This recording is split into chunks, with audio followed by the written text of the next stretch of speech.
আসসালামু আলাইকুম। আজকে আবার চলে আসলাম আমার শসার প্রজেক্টে। তো আজকে আমি আপনাদের সামনে যে বিষয়টা নিয়ে কথা বলবো সেটা হচ্ছে আপনার ফ্রামন ফাঁদ, অর্থাৎ আপনার ফল ছিদ্রকারী যে পোকাটা আছে না, সেই পোকাটার বিষয়ে কথা বলবো। আপনার যখন শসা গাছে জালি আসবে আর কি, ঠিক এইরকম দেখেন আপনারা একটু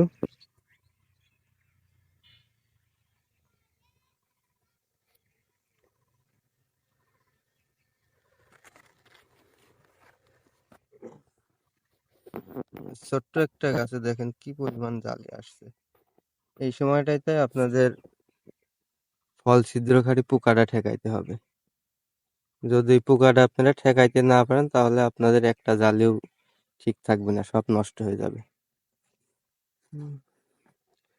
তো আমরা যারা সবজি চাষ করি আর কি, তাদের অনেক বড় সমস্যা ফল ছিদ্রকারী পোকা। হুম। দেখেন ছোট্ট একটা গাছে কি পরিমাণ জালি আসছে।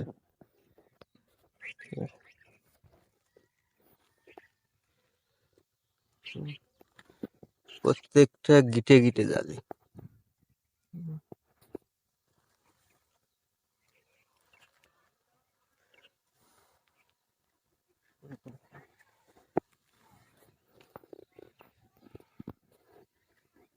তো মূল যে বিষয়টা নিয়ে কথা বলতে চাচ্ছি, সে বিষয়টা আগে আপনাদের সাথে শেয়ার করি। এইটা হচ্ছে ফ্রামন ফাঁদ, অর্থাৎ বাজারে আপনার এক ধরনের কাঠের টুকরা পাওয়া যায়, ওটাকে বলে ম্যাজিক ফ্রামন ফাঁদ। ওই জিনিসটা আপনার আপনার যে দোকানে বয়ম পাওয়া যায় ওটার মধ্যে দিতে পারেন, বোতলের মধ্যেও দিতে পারেন। সেভেন আপের বোতল, বড় বোতল, আমি সেভেন আপের বোতলে দিছি।